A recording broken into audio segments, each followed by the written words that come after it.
我穿进了妹妹发给我的恐怖游戏，但我拿它当烹饪游戏。落日猩红，章鱼巨怪庞杂的触手，遮天蔽日。我一刀斩断它的中枢神经，切下触须，问妹妹：白灼还是烧烤？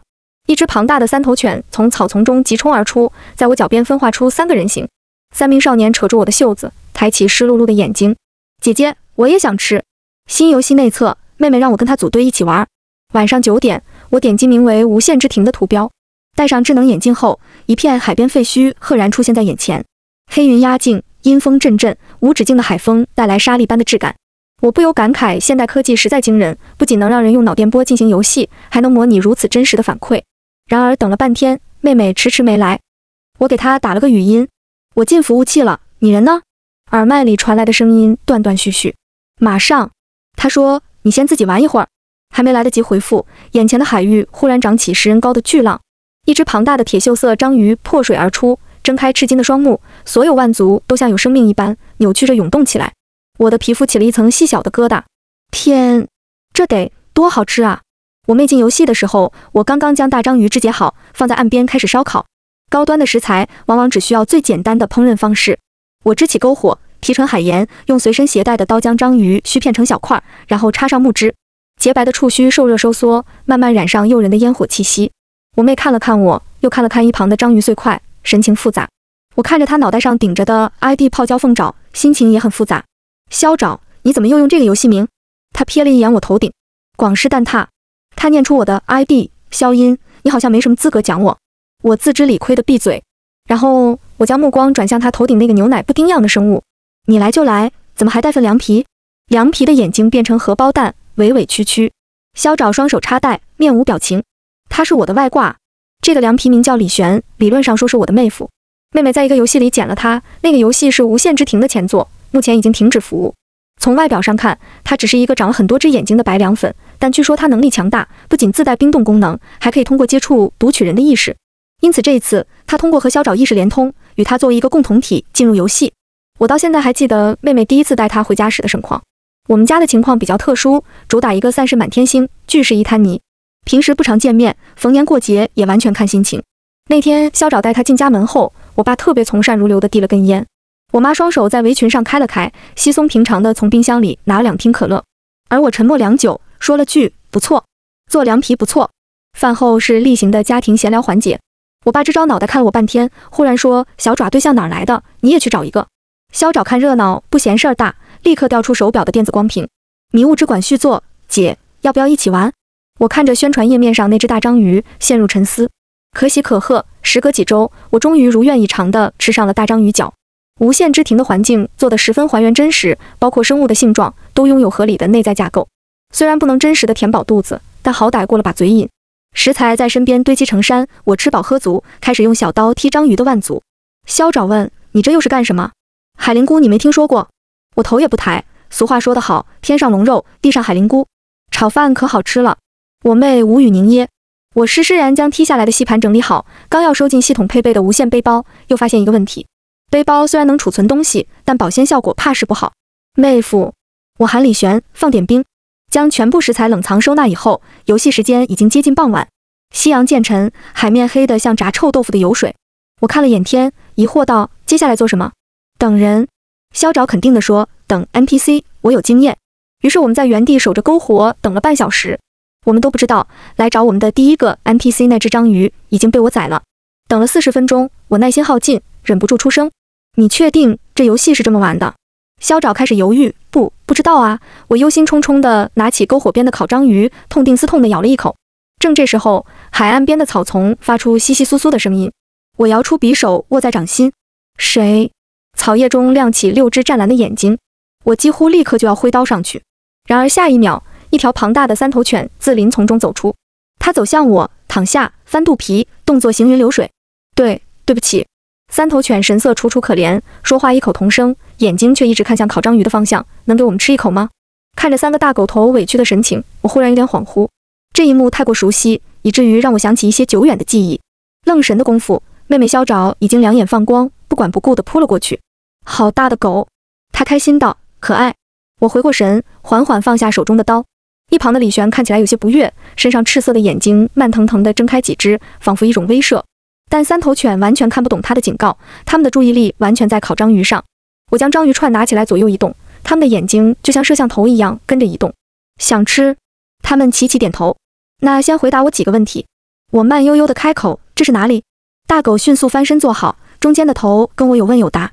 这里是暮光海岸，位于无限大陆西南角，离这里最近的镇子是落日镇，可以在那边落脚。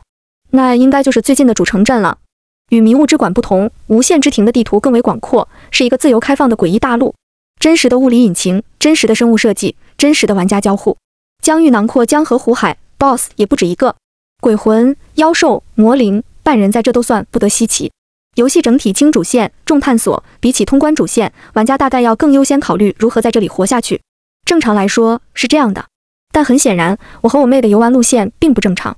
当务之急，我们需要去城镇了解情况。于是我问，从这里去落日镇需要多久？狗目测了一下，回答，不行，大约1小时，有点远。我把主意打到眼前的三头犬身上。自由度这么高的游戏，肯定有说服机制吧？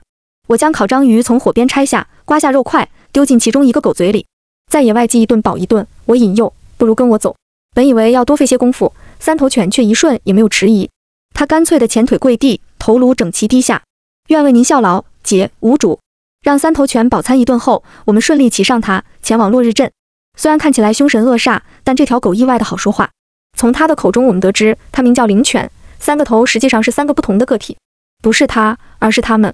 它们共享一个心脏，有不同的意识，感知完全连通。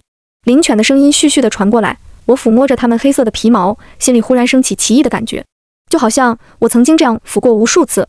怎么可能呢？我摇摇头，打消自己荒谬的想法。风从耳边擦过，发出烈烈响声。萧爪靠在我的背上睡着，呼吸均匀的仿佛在家。有了坐骑，我们很快抵达了目的地。天色近暗，落日镇没有落日。城门透着枯朽，蛛网盘曲交结，乱七八糟的骸骨堆积在墨黑的城墙边。长条状的虫从头骨空荡的眼眶中蠕动出来，瞪着一双硕大的眼与人对视。路边的草丛透着零星的亮，好像有什么正在暗中窥视着我们。我从狗背上翻身下来，有点不确定。你们确定是这儿？是这儿。灵犬抖抖毛，化作一个较小的形态，莫名轻车熟路地用头拱了拱我的手。我下意识替它顺了2下毛，随后迈步朝镇子大门走。不知名的鸟雀叫声凄厉，兽精从枝头飞离。镇子里却赫然是另一番景象，雾气之中，灯火通明，街市熙攘。明明已是夜间，老街上却依然人流如织。我松了口气，看来没什么问题。李玄却冷静道：“你再看看呢？”我不明就里地转头再看，烛火扑朔，一名妇人在光中回头，我这才注意到，她的眼睛是一片无白的漆黑。她看着我，微微扯开嘴角，似乎努力露出一个和善的笑。与此同时，街上的所有人都望了过来，地面积水倒映着模糊的灯光，却没有倒映出任何人的身影。所有人都没有倒影，这是个鬼镇。我们在人群的注目礼中走向镇子里。我低下头，悄悄跟萧爪摇耳朵。这是什么意思？他眨眨眼，大概是在欢迎我们。下一刻，我们的眼前跳出一栏发光的任务，前往无限之庭。萧爪快走几步，直截了当地抓了个路人询问：“打扰一下，请问无限之庭在哪？”路人伸出手，指向前方不远处一间从外观上看就很不妙的房子。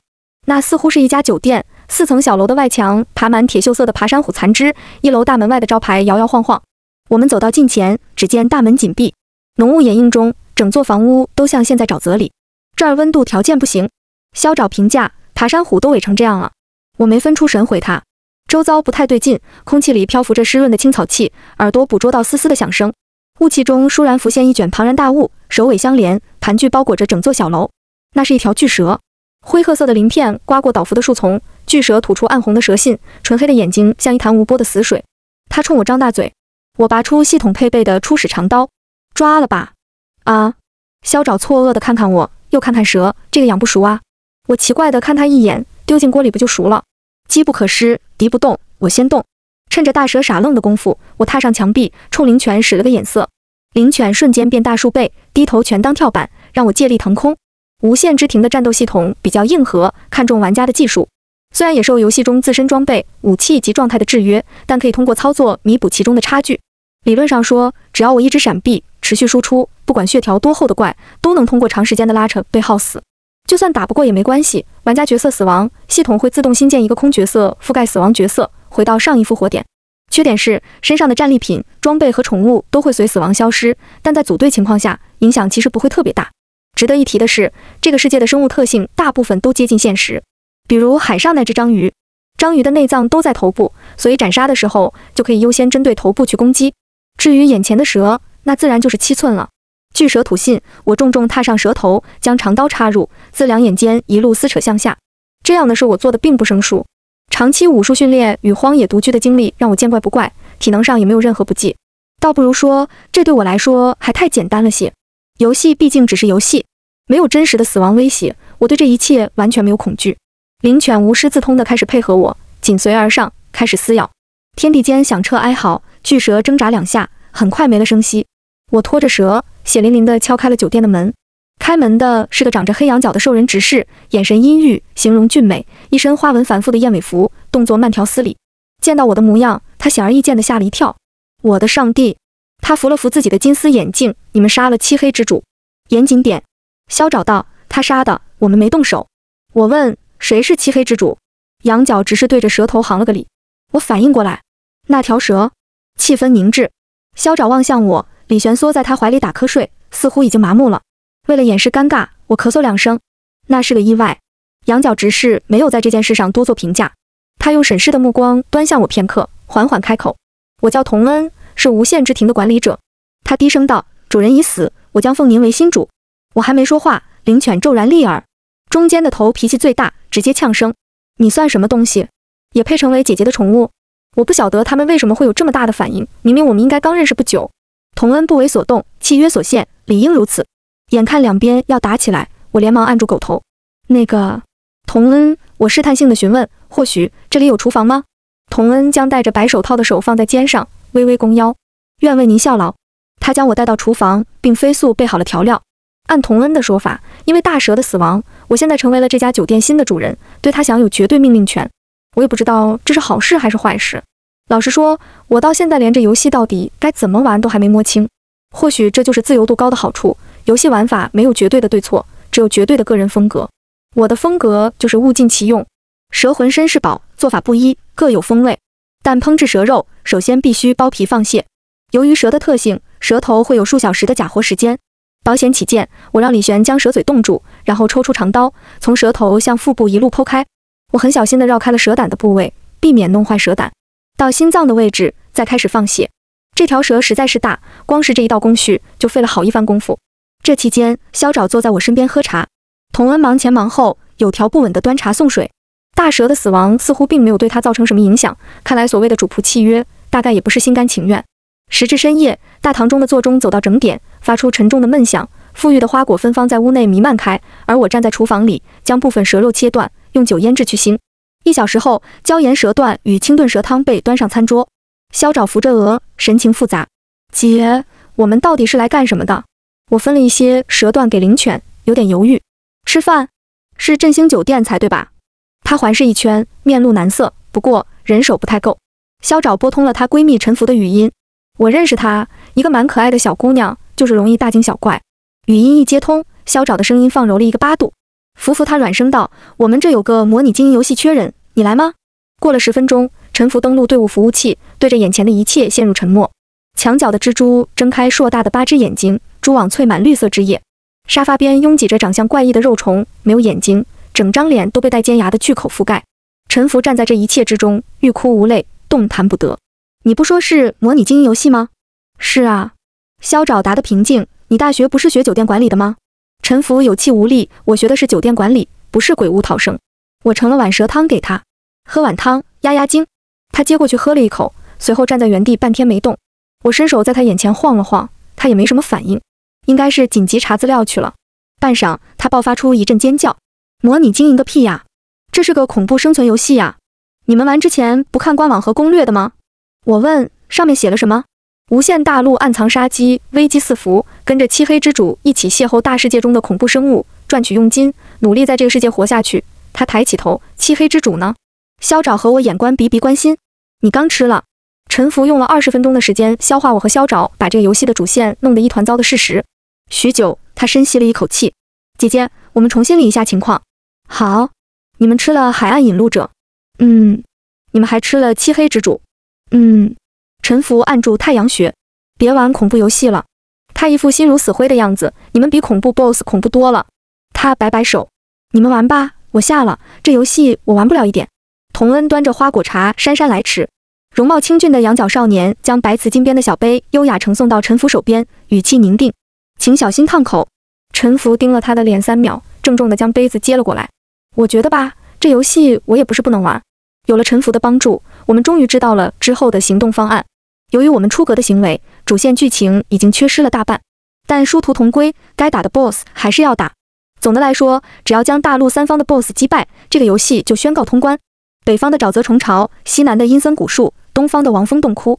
我揽下攻略 BOSS 的重任，将整理和经营无限之庭的工作交给了萧爪和陈福。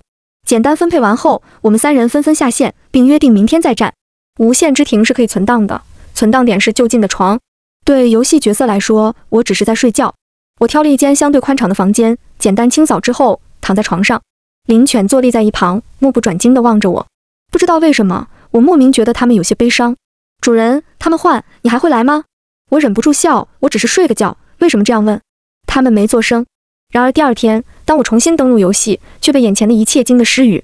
晨曦之中，3名长相近乎一致、眼睛湛蓝的少年半跪着伏在床前，柔软的黑发散发出漂亮的弧光。见我醒来，他们齐齐抬起灿烂温柔的眼睛，异口同声：“早上好，姐姐。”我有点懵，僵了一会儿，我头重脚轻地从床上坐起来，甚至想要切出电子光屏。我应该没进错游戏吧？3名少年的视线随着我的动作抬高，目不转睛地望向我。余光瞥见3人身后的狗尾巴，我奇妙地开始理解当下的情况。灵犬，我犹豫地确认，你们怎么变成了这样？因为喜欢姐姐。伏在左边的少年率先靠近一步，自顾自地抬起我的手，用头顶蹭我的掌心。柔滑蓬松的质感透过掌纹真切地传递过来，并不算结实的木床发出吱呀的声响，我的心好像也跟着颤了一下。为什么喊我姐姐？我问，我不是你们的主人吗？姐姐就是姐姐。等，我还来不及再多说什么，另外2人已经不甘示弱地跟了上来。本就狭小的床顿时显得更拥挤，右侧的少年在蹭我的发尾，中间的则直接凑近鼻尖。明明我只是3天没上线，他们热切的好像我走了3年。对游戏角色来说，时间应该只过去了1晚上而已啊！我混乱的忘记发火。3人身后的狗尾巴晃出残影，我听见一个在低声埋怨另一个：“03，你又偷跑，你们自己慢。”我更糊涂了。03，我看向左侧的少年，重复：“你叫03。”少年眨眨眼，停顿了1秒，温驯地往我掌心又靠了靠。是，他回答：“我叫03，他们是我的哥哥01和02。”我心底一震，01、02、03。好巧不巧，我之前养的3条狗就是这几个名字，但我的那3条狗已经死了很多年了。这样联想未免太过牵强。反应过来的时候，我却已经不由自主地问出了口：“这个名字？”我语气绷紧：“谁给你们起的？”02与03同时愣了一下，没有答话。01笑着道：“没有谁，因为是灵犬，又是3兄弟，所以叫01、02、03。”他顿了顿，唇边的笑意无可挑剔。有什么问题吗？主人。他似乎没有说谎，也没有必要说谎，应该只是我想多了。我拉回自己游离的思绪，所以我问，你们到底为什么忽然变成人形？01的语气依旧沉稳，作为食材，漆黑之主有奇特的功效，会不会影响战斗力？一旁的02干脆的接话，不会。说着，他从袖中射出一段锁链，直直钉在墙上，银光闪烁，链条晃动，锁链前端的尖刺深深没入墙壁，凿出裂缝。我扬扬眉，新技能？是。01微微躬身，往后，我们一定能更好地为您捕猎。03仍然在蹭我的手，我试图缩手，却被握住手腕。他握着我的手，修长的手指像花苞一般收拢。下一秒，他低下头，轻咬我的指尖。姐姐她无辜地抬起头，我好饿。确实是到该吃饭的时间了。我带着3人下楼，走到楼下时，发现萧爪和李璇已经在了。他抓着李璇在擦桌子，脏污被李璇凝胶状的身体吞噬，划过的台面光洁如新。我忧心地想，等我下次见到他，他这糯米团子就能变成芝麻团子。整个酒店大堂被他们统统清扫过，和之前截然不同。看得出来，萧爪忙了很久，也不知道一个社畜哪来那么多精力打游戏。此时此刻，他看起来仍然精力充沛且无比自信。那个等会儿放去那边，什么？骷髅架子，用钟把它挡住不就好了？哪里有蜘蛛？那你赶走呗。我们酒店不能有卫生问题，客人会投诉的。菜单我们当然要重新改。不然怎么吸引客人？我会叫姐姐弄的，你别着急。我心情复杂。泡椒凤爪，我一字一句地念她的 ID， 从楼梯上走下去。你现在都安排起我来了？萧爪回过头，笑眯眯说道：“这叫分工合作。”我张望四周，福福呢？萧爪手插口袋，朝里间努了努嘴，诺。我走过去，拉开虚掩的门，只见陈福坐在吧台边，双手捧腮，笑容满面。童恩立在他对面，兢兢业业地擦拭杯子。我把门重新关上了，重新走回大堂。我打开储物背包确认，三头犬的食量太大，昨天的食材已经全部清空了，需要新的食材。萧爪总算注意到我身后的3个人。你招人了？没有。我说，狗变的人。萧爪很高兴，变人好啊，变人方便干活。忽然，他像是想起什么，从一旁的桌上抽了张东西递给我们。我瞥了一眼，是张纸质地图 ，BOSS 分布图。他平淡地说：“镇民手上搞的。”我觉得脑子有点疼。你是说那些鬼？他们怎么会平白给你这个？可能我刷了好感。我挫败地叹了口气。那天陈福说过之后，我也去浏览了一遍官网和论坛。落日镇在设定上是敌对势力，仇恨值极高，要刷好感，起码刷到明年。按理说，我们一进镇子就该被攻击，然而上一次他们不仅没有攻击，似乎还非常友好，完全弄不明白为什么。我将地图收起来，捡了几瓶厨房的调料丢进背包，然后背对着萧爪挥了挥手，走了。哪儿去？不是说分工合作吗？我无奈道，我去猎新的食材。按地图显示，西南的森林离我们最近。我让3头犬恢复巨犬的形态，载着我向森林赶。如果留心观察，其实01、02和03的区别非常明显。01性格沉稳，说话温柔；02性格冷淡，更为警觉；03是最粘人的一个，性格活泼直接，最会撒娇。我以前养的狗也这样。也许是旭日初生的气氛太过温暖，我没来由的再次想起过去。15岁那年，我在家门口马路边的草丛捡到3条纯黑的奶狗。起初，它们的情况很不好，身上全是血，明显被人虐待过，虚弱的好像下一秒就会死去。我把它们抱去宠物医院做了全身检查，得到的结果都不乐观。老大被剪尾剪耳，老二腿被打得断裂，老三在这个基础上还有心脏病。3条狗的身体都非常弱，医生说能救回来算是奇迹，但即便救回来，也可能活不了多久。他问我是不是确定要救，我给了肯定的回复。幸运的是，他们被从鬼门关抢了回来。我将他们带回家悉心照顾，把狗窝放在床边。原本我是不许他们上床的，但他们哭闹不止，我只好在睡觉的时候将手垂在床边，他们就将头凑过来，簇拥着靠在我的手上。只有这样，他们才愿意好好睡觉。尽管每次当我醒来，他们已经不知道为什么全部挤在我的枕头边上了。后来，我索性也放任了他们。直到现在，我依然很怀念那段时间。最会卖乖，身体最弱，总是一会儿见不到我就哭得很凄惨。我只好尽可能地把他抱在怀里，避免他委屈呜咽。那时我自己也还是个孩子。我在国外独自生活，习惯独自拖着行李箱往返于机场与车站，习惯独自走过铁丝网破旧的黑暗街区，习惯在半夜接到意义不明的骚扰电话。我疲惫于学业，麻木于追杀，迷茫于情感。父母、妹妹远在大洋彼岸，只有我的小狗真真切切陪在我身边。我习惯他们的陪伴，对我来说，他们不仅是宠物，更是我的家人。好景不长，03心脏病发作，死在一个温暖的春天。被发现的时候，他的身体已经冰冷。01因为幼年的经历，一直有严重的口炎，到后来痛得完全没办法吃饭。他身体太弱，医生没法对他进行手术。最后，为了减轻他的痛苦，只能安乐死。他躺在我的怀里，慢慢闭上了眼睛。唯一剩下的02，死于一场飞来横祸。科技发达的时代，伴随着许多荒谬的意外。那时我住的地方正逢仿生人动乱，我在深夜回家时被失控的仿生人袭击，02冲出来，不顾一切地与之搏斗，被一枪击毙。我一次一次地安葬他们。在那之后，我再也没有养过宠物。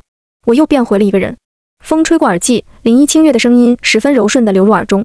姐姐，她轻声说，到了。我回过神，目之所及是一片浓郁阴沉的暗绿。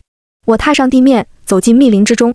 无数阔叶遮天蔽日，交错着覆盖在头顶上方，几乎不透天光。四下寂静，只听得见踩碎枯枝落叶的声音。越往里走，光就越暗。我伸手拨开垂挂的藤蔓，忽然感觉手腕被刺了一下。随后，我闻到一阵清澈的香气，还没意识到这是什么，02眼疾手快，一把拽住我的手，小心！几乎在我闪避的瞬间，一滴蜜糖般的粘稠液体落在了我刚刚站立的地方，耳边传来刮裂般的脆响。在抬眼时，所有的树都活了过来，细长血红的藤蔓颤抖着，卷曲着，如同流动的瀑布，细细密密地翻涌垂落。所有藤蔓都是猩红的颜色，像过年时被灌满的腊肉肠，还泛着白生生的油脂。我闪躲着攀到最高处，挥剑斩断无数枝叶，终于在顶端望见不远处的树林核心。那是一张巨大的人脸，仿佛感应到我的目光，那张人脸从中间裂开，像合拢的花瓣骤然四分五裂，吐出血淋淋的花心。我眼尖的看见树身上攀附着许多网状的东西，那个东西很好吃。010203，我喊道，还愣着做什么？干活了。处理树怪比我想象的更费时间。等我们打完连片的树怪，坐在树桩边的时候，日头已经过午，血红的枝叶横七扭八地摊在四周，看着让人很没食欲。03很沮丧，辛辛苦苦打一早上，一点肉都没有，饿死了。01微微低头看向我，要不要再去猎点别的？这附近应该还有别的能吃的东西。油也吓跑了。我说，动静那么大，人家又不傻。02默不作声，对着我擦伤的侧颈看了又看。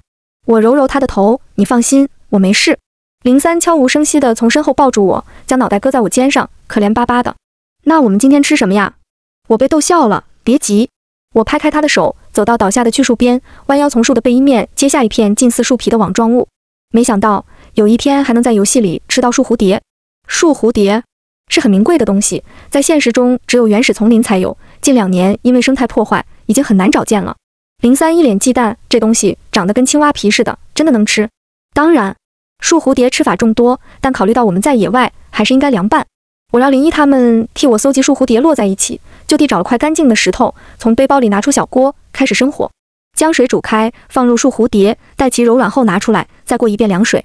经过处理的树蝴蝶撇去了杂草杂叶，水灵灵的，五彩斑斓。我用手将它撕碎，放进小碗，倒上准备好的调料，盐、辣椒、醋、酱油，还有随手摘的野葱，将这些拌在一起，就成了爽脆鲜嫩的凉拌树蝴蝶。只可惜游戏里调料有限，少了精髓。如果能再加点小磨香油和花椒油，这道菜会更完美。03吸了吸鼻子，小心翼翼地捡起一片丢进嘴里。我问怎么样，他没说话，只是表情很奇妙，眉皱起又松开，眼睛亮亮的。0102和他感受互通，脸上顿时也出现了微妙的神情。半晌，3人只顾闷头吃菜。我松了口气，树蝴蝶的味道不是所有人都能接受的，有点像木耳，但比木耳更清爽，更有嚼劲，回味无穷，越嚼越香。无限之庭的生态系统实在优秀。我分出一部分装进背包，打算之后带给萧爪他们。再一抬头，剩下的凉拌树蝴蝶已经被吃得干干净净。3双眼睛渴求地望着我。还有吗？我笑着伸手敲了他们脑袋一下。西南森林的任务告一段落，接下来该去沼泽和洞窟。不过有了打树怪的经验，我倒是变得没那么着急。无限大陆虽大，但有了灵犬做代步，跑起来并不费力，时间都花费在战斗上。现阶段去挑战 BOSS 太累了，除了炫技，也就只有获得大量食材一个好处。之后的一段时间，我和萧爪白天上班，晚上打游戏，养成了稳定的习惯。我慢慢提升了自己的装备，也对游戏中的生存与战斗更加得心应手。无限之庭并不是一个强主线剧情的游戏，比起这段旅途的终点，更重要的是旅途中的风景与遭遇。而且，即便主线剧情完结，游戏也不会强行结束。只要玩家愿意，这个世界的时间线会一直向前运行。随着我们队伍花在游戏里的时间变多，我们积累的成果也越来越显著。时间过去1个月，萧爪完全翻新了酒店，还给他挂上了新的招牌，叫做100星。对此他振振有词，一般最好的酒店是5星级，但我们这个酒店与众不同，5星不够，要用100星。他给各个房间贴上新的墙纸，甚至划分了不同的主题：华丽皇室风、热情海洋风、简约北欧风，还有充满禅意的山景房。镇子里的怪异生物们在100星酒店实现再就业，飞头妖怪做前台，骷髅马做门童，连大堂桌布的蕾丝都是镇口的人面蜘蛛精心织的。也不知道萧爪给他们一个个灌了什么迷魂药。而我得益于更精良的装备和武器，获取和处理食材的速度都变快了很多。BOSS 也已经猎杀完毕，只有陈福，他的游戏进展似乎并不顺利。童恩是位恪尽职守的管家，行事从不逾越正常边界，无论陈福怎么努力，他始终表现得十分冷淡。这样的状况持续一段时间后，我问萧爪，就这样放任他们不要紧吗？福福会不会伤心？萧爪一如既往没心没肺，嘎嘣嘎嘣地咬着我给他的烤蜂蛹，看起来见怪不怪。不会吧？福福又不是第一天攻略游戏角色，他在各大游戏里的老公加起来能绕地球几圈呢？不远处整理杯盘的童恩阳耳朵抖了抖。我又问，那他现实中的男朋友呢？萧爪一审，那个渣男3天2头吵架，早分手了。再说了，就算他现实中有男朋友也没关系啊，赛博对象和现实对象又不冲突。在旁听墙角的李璇顿时不乐意了，他睁开眼睛，悠悠注视着萧爪。是吗？那我算是赛博对象还是现实对象？你不一样。哪里不一样？李璇莫名在一些奇怪的地方很钻牛角尖。萧爪吃不下去了。在酒店变成冰窖之前，他放下烤蜂蛹，带着李璇火速下线，显然是需要处理一些家庭纠纷。童恩早就离开，我本着不浪费的原则，将烤蜂蛹拿过来继续吃。暮色渐浓，夕阳照得人昏昏欲睡。03全在我身边假寐，02已在不远处警戒。01从吧台绕出来，适时地递上一杯奶茶。地区 BOSS 已经猎杀完了，接下来姐姐有什么打算？打算？我想了想，也没有什么特别的打算，就这样平平淡淡的过下去呗。我看后面还有块地可以开垦出来，拿来种菜。再然后呢？我有点不明白他的意图，他是指我不玩这个游戏以后？停顿了一下，我说，可能有一天我会在房间里长睡不起。01眼中有奇异的光芒跃动，我没有察觉，继续道，到那时候你们不用管我，只管去做自己的事。四周似乎变得极为安静，天已经彻底黑了，不知什么时候，大堂里的员工全部消失得无影无踪。我皱眉放下碗，这是怎么了？房间里的灯全部熄灭，黑暗之中，3双湛蓝的眼睛寂寂地亮起来。01的声音仿佛响在很空旷的地方，温柔的像沁水的丝绸。姐姐，你要离开我们吗？眼睛还没适应黑暗，就被一只温热的手掌蒙住，光线在眼皮上形成稍纵即逝的视觉暂留，仍然是一片模糊的蓝色。我狐疑地唤01，没有人回答我。颤抖的吻接踵而至，带着涩然的潮湿，手腕、脚踝、耳侧、后腰，最后是嘴唇。我分不清是谁的呼吸，也分不清是谁的动作，我只能听到一声声带着回音的重复。姐姐，姐姐。其实我完全可以使力挣脱，也可以直接将他们掀翻，但我不想这么做。我冷静地在脑内调出电子光屏，试图退出。然而巨大的 error 血淋淋地跳出来，无法退出。我被锁在游戏里了。与此同时，我的指缝被细细刮过，相似的声音整齐地响起：“让我取悦您吧，姐姐。”一切都是他们的搞的鬼。我叹了口气。01，你也陪着弟弟们胡闹吗？缠绕在身上的手停顿了一下，控制不住的用力。01的声音像冷炙的玻璃。胡闹。他否定，不，我只是想您留下来。身上的痛感愈发清晰，他们像是被打开了某个开关，所有理智都濒临崩坏。我加重语气，用过去训狗的语气厉声呵斥，禁止。所有动作都像被按下暂停键。半晌，我听到03带着哭腔问：“你讨厌我们了，对不对？”我摸索着捧住面前人的脸，轻轻在他额上亲了一下。不对，我轻声反驳，我喜欢你们。见他们没有动静，我又补充了一遍，我很爱你们。02压抑道：“你骗人。”没有骗人。如果你们不相信，可以把我留在这里。蒙住我眼睛的手颤了颤。我平静地说：“3天，我的身体会脱力；5天，我的身体会衰竭；10天，要不了10天，如果没有人发现我，我的身体会彻底死亡，发臭。你们要我留在这里，这很好。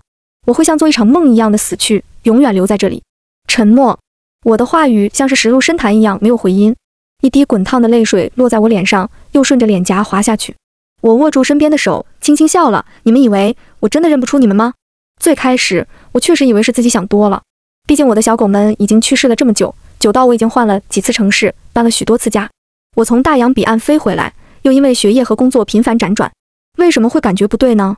也许是无论搬多少次家，都会平白出现在衣服上的狗毛；也许是忽然出现在家中明显处的狗玩具；也许是有时候睡到半夜，总会迷迷糊糊地感觉到有什么毛茸茸的东西靠在了我的颈窝。像以前一样，曾经我将他们视作至亲，总在他们面前自言自语，自称姐姐。他们记住了。我不知道他们用了什么办法，让自己的意识在我身边停留了那么多年，也不知道他们做了多大的努力，才让自己的意识进入一个这样的游戏，来重新与我相逢。3头犬的躯壳，是不是因为他们在现实从未拥有过健康完整的身体呢？他们为什么始终不与我相认呢？我有太多不知道的事，但我知道我很想念他们。我和他们一样，困在那个名为过去的无限之庭里，从未通关。灯终于重新亮起来，覆盖我眼睛的手移开，短暂的刺痛后，我看见03抱着我，满脸泪水。我们怎么可能？他泣不成声，怎么可能让你去死？对不起，我不知道会这样。他逐渐语无伦次。02红着眼眶，执拗地别开头。01站在一边，静静垂着眼睛，长长的睫毛遮住了他眼里翻涌的情绪。我不知道他在想什么。他像一片捉摸不定的雾，风一吹就会散去。似乎过了很漫长的时间，他半跪下来，以一种近乎卑微的姿态仰视我。对不起，姐姐。原本我们不想打扰你，只想陪在你身边。但是时间越久，我们好像就变得越贪心。是我们的错。从今往后，我们再也不会这样了。他的神情太过柔和，以至于让我觉得他似乎在进行一场告别。我忍不住打断他：“01。”他亲吻我的指尖。向前走吧，姐姐。在没有我们的世界里向前走。你的未来还有很长，但我们只到这里。你或许会恋爱、嫁人，组建新的家庭，或许不会，但都没关系，只要你过得快乐就足够了。你是世上最好的主人，应该拥有世上最好的人生。他的眼里激起薄薄的水雾。我们去世的时候已经见过你的泪水，这一次就让我们先道别吧。下一秒，我感觉一阵晕眩，再回神时，眼前只剩一片漆黑。我被强行推出了游戏，我第一时间重新连接了回去。100星酒店依旧热闹，落日镇的鬼依旧生机勃勃。我胡乱找了个员工询问，你有没有看见林一他们？林一，断头鬼挠了挠自己的头，倒放的脑袋一脸困惑。谁是林一？就是经常跟在我身边的3胞胎的老大呀。老板，您在说什么？他的表情更困惑了。您身边什么时候跟过3胞胎？童恩从门廊匆匆赶过来，优雅地行了礼。主人，您有什么吩咐？我好像找到了救命稻草，一把抓紧它。我那条3头犬，你有印象的对不对？3头犬？他摇摇头，无限大陆没有这样的生物，主人是睡糊涂了吗？对了，他们本来就不属于这个游戏，这个游戏的 NPC 本来就不应该知道他们没有肉体，而现在他们连意识都不复存在。我再一次失去了我的小狗。我怔怔地关了游戏，坐在椅子上发呆。萧爪终于处理完家事，打来语音。我跟他简单说明了情况，他沉默很久，然后说他们是不是躲起来了？为什么要躲起来？不是有个说法吗？萧爪回忆道，好狗不死家中，他们或许是想和你提前道别，避免你目睹他们的消散。怎么会消散？只要游戏存在，我就能一直上去陪他们啊。如果这个游戏要消失了呢？我一愣，什么意思？这个游戏马上要停止运行，个人服务器也会被关停。李璇插嘴道，游戏的反响不如预期，投诉也很多，游戏工作室资金链断裂，听说已经在解散边缘了。林一他们身在游戏里，也许早就知道了。我哑了一会儿，最后哭笑不得地长出一口气。萧爪被我弄糊涂了，姐，我还以为什么事儿呢，就这。我伸了个懒腰，将差点掉出来的眼泪收了回去，我来解决。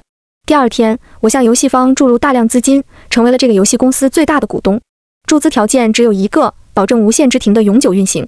游戏起死回生，玩家论坛一片诧异。我迫不及待地登上我和萧爪他们的队伍服务器，果不其然，我在无限之庭重新见到了01、02和03。他们在晨光中跑向我，将我铺在柔软的沙发上，呜咽着亲吻我。我知道他们已经死去，但又从未死去。不管是现在还是过去，他们从未离开过我的身边。我如释重负地回抱住他们。早安，我的小狗。